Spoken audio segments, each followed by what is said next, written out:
মানুহৰ হাতত যদি টকা নাথাকে দুৰাৰোগ্য বেমাৰ হলে মানুহে কি কৰে আজি আমি অটল অমৃত অভিযান আৰম্ভ কৰিছিলো যে দুৰাৰোগ্য বেমাৰত 2 লাখ টকালৈকে আমি ৰিইম্বাৰ্সমেন্ট কৰি দিওঁ প্ৰধানমন্ত্ৰী আয়ুষ্মান ভাৰতত 5 লাখ টকালৈকে এটা পৰিয়ালে হেলথ ইন্সুৰেন্স পাব পাৰে কিন্তু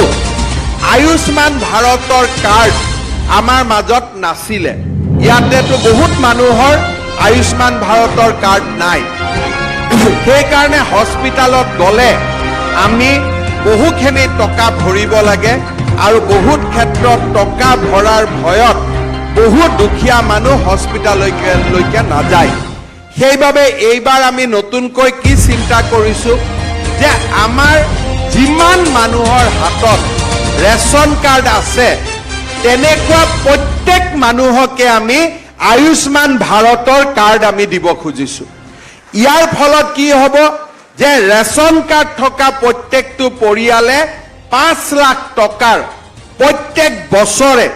তেওঁলোকে ট্ৰিটমেন্টৰ সুবিধা পাব আৰু যাৰ ৰেশন কাৰ্ড নাই তেওঁলোকে অটল অমৃত অভিযানৰ আঁচনি আগৰ দৰে পাই থাকিব এই কামটো যদি আমি কৰিব পাৰো অসমৰ 85% মানুহক আমি স্বাস্থ্য সেৱাৰ বাবে বছৰি 5 লাখ টকালৈকে খৰচ হ'ব এনেকুৱা এটা ব্যৱস্থাৰ মাজত আমি আনিব পাৰিম